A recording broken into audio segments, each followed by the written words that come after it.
A person can step off the scale after losing 10 pounds and receive a standing ovation from everyone in the room, including their own reflection, and still be carrying enough visceral fat around their internal organs to qualify as a serious medical risk.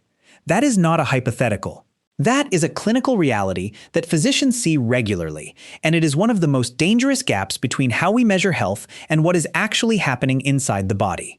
The number on the scale tells you the total weight of your bones, your muscles, your water, your organs, and every type of fat your body stores. What it cannot tell you is where that fat lives, and in medicine, location is everything. So let us be precise about what we are actually talking about.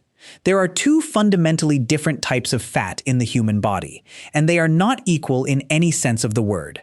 The first type is subcutaneous fat, the soft layer you can physically pinch between your fingers just beneath the skin. It sits on the outside of your muscle. It jiggles when you move, and while excess amounts are not ideal, it is largely metabolically quiet. It is not doing very much harm just sitting there. The second type is visceral fat, and this is an entirely different biological situation. Visceral fat does not sit on the surface. It lives deep inside your abdominal cavity, wrapping itself tightly around your stomach, your liver, your pancreas, and your intestines. You cannot see it. You cannot feel it. A person can have a relatively flat stomach on the outside and still be carrying dangerous levels of visceral fat packed densely around their vital organs. This is why physicians do not rely on appearance alone, and why the scale, despite being the most common health tool in the world, misses the most important information entirely. What makes visceral fat so medically significant is that it does not behave like passive stored energy.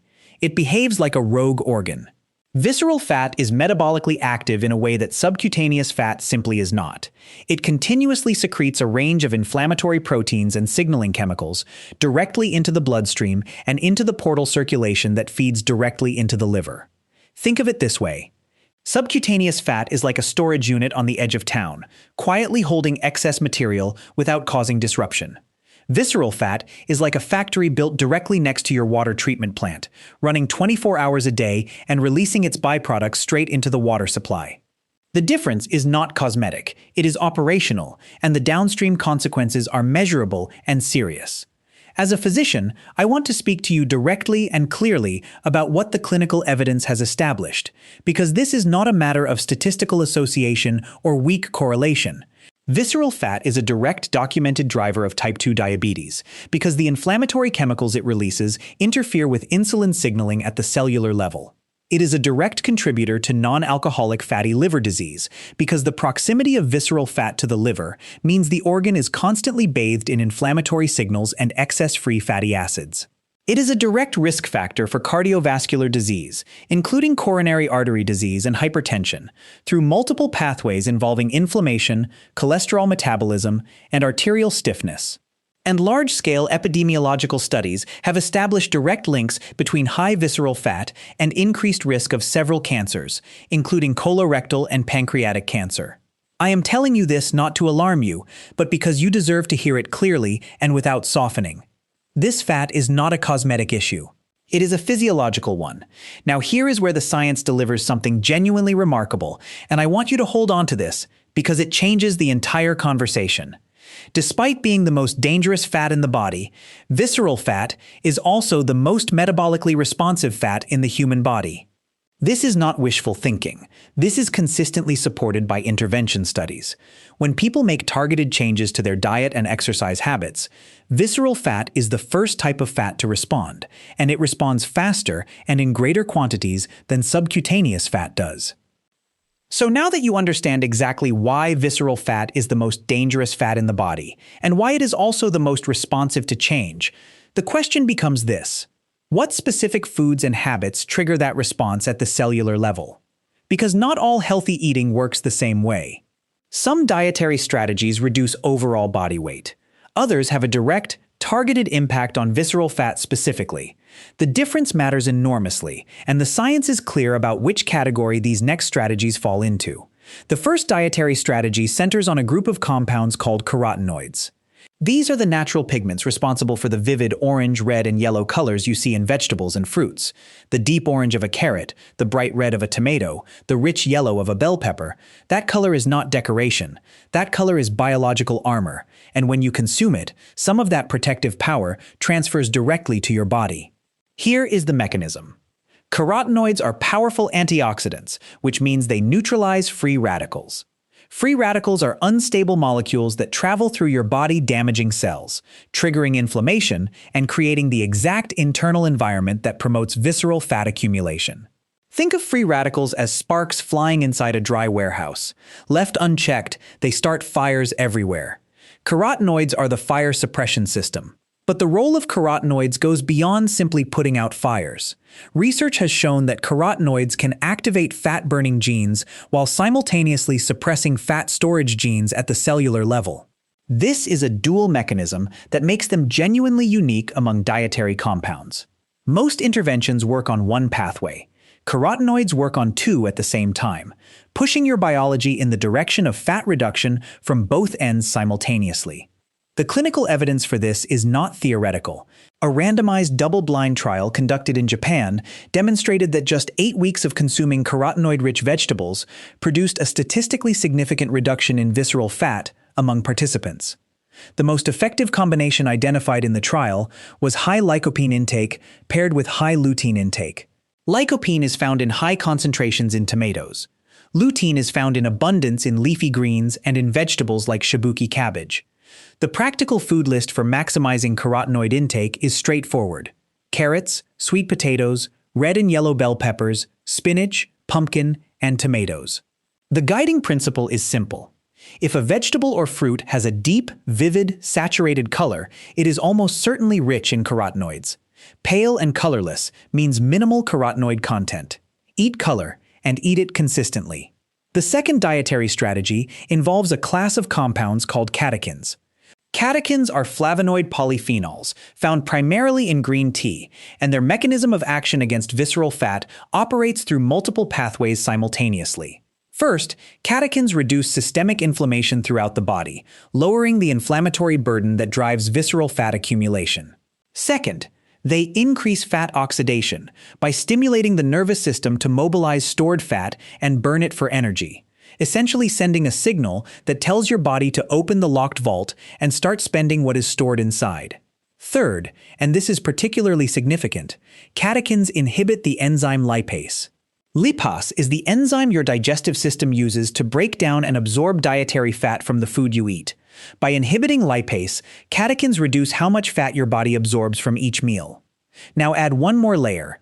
The caffeine naturally present in green tea does not simply provide an energy boost. It works synergistically with catechins, amplifying the fat-burning effect beyond what either compound achieves in isolation. Together, they create a combined signal that is measurably more powerful than the sum of its parts. A 12-week double-blind, placebo-controlled, randomized trial conducted in Japan confirmed this in clinical conditions. Participants who consumed approximately 600 milligrams of catechins per day showed a significant reduction in visceral fat compared to the placebo group.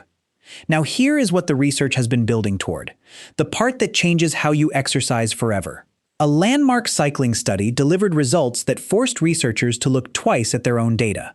Participants who completed just 2 sessions per week, each lasting 45 minutes, performed at 75% of VO2 peak intensity, which translates to Zone 3 cardio, roughly 70 to 80% of your maximum heart rate, over only 2 months, showed a 48% reduction in visceral fat, a 41% improvement in insulin sensitivity, and an 18% reduction in subcutaneous fat. Those numbers alone would be remarkable, but the most striking detail in the entire study was this. Total body weight remained nearly unchanged throughout the entire 2 months. The scale barely moved. And yet, inside the body, a biological transformation was underway. This is the proof, written in clinical data, that the bathroom scale is a deeply unreliable tool for measuring true health progress. It tells you how much gravity is pulling on you. It tells you nothing about what is happening to the fat wrapped around your liver, your kidneys, and your heart. A large systematic review and meta-analysis of 84 randomized controlled trials confirmed what the best exercise researchers had suspected for years. vigorous intensity aerobic exercise and high-intensity interval training were identified as the two most effective exercise modalities for reducing visceral fat specifically. Now, resistance training absolutely deserves a place in your routine. It preserves muscle mass, supports your metabolic rate, and keeps your body strong over decades. But when evaluated specifically for visceral fat reduction speed, resistance training used in isolation is less effective than aerobic or halot protocols. That is not a criticism of lifting weights. It is a clarification of what each tool does best. As for HAIT versus steady-state aerobic exercise, the honest answer from the data is that statistically, there is no significant difference between them in adults overall. There is a small signal suggesting that running-based high-HIIT may have a slight edge over cycling-based high-HIIT, and that high-HIIT may outperform steady-state aerobic exercise in individuals under 24 years of age. But for most people, the more important variable is not which protocol is theoretically superior. It is which one you will actually show up for consistently. Research published in the British Journal of Sports Medicine introduced a concept that reframes the entire conversation about exercise and belly fat. It is called the dose-dependent response. The more you exercise, and the higher the intensity, the greater the visceral fat reduction, in a clear proportional relationship. More input produces more output, in a direct line. This stands in striking contrast to caloric restriction, which does not follow the same pattern. Cutting calories works up to a point, and then it stops working. There is a ceiling effect, a biological wall where reducing food intake further no longer produces additional visceral fat loss. Your body adapts, your metabolism slows, and the returns diminish and eventually disappear. Exercise does not have that ceiling in the same way. This is the scientific foundation for the core message of everything you have heard today. You do not need to starve yourself to lose belly fat. Starvation is not a strategy. It is a trap. So here is what the research translates into for your actual life. Aim for at least 2 to 3 sessions per week, each lasting at least 45 minutes, at moderate to vigorous intensity. You do not need a heart rate monitor to know where you are. Use the talk test. At moderate intensity, you can speak a full sentence, but your breathing is noticeably elevated. You feel it, but you are not struggling. At vigorous intensity, you can manage only a few words before needing to pause and pull in another breath. That breathlessness is the signal. That is where visceral fat begins to respond most powerfully. And the most important behavioral principle in this entire conversation is one that no study can enforce for you. The best exercise is the one you will actually sustain.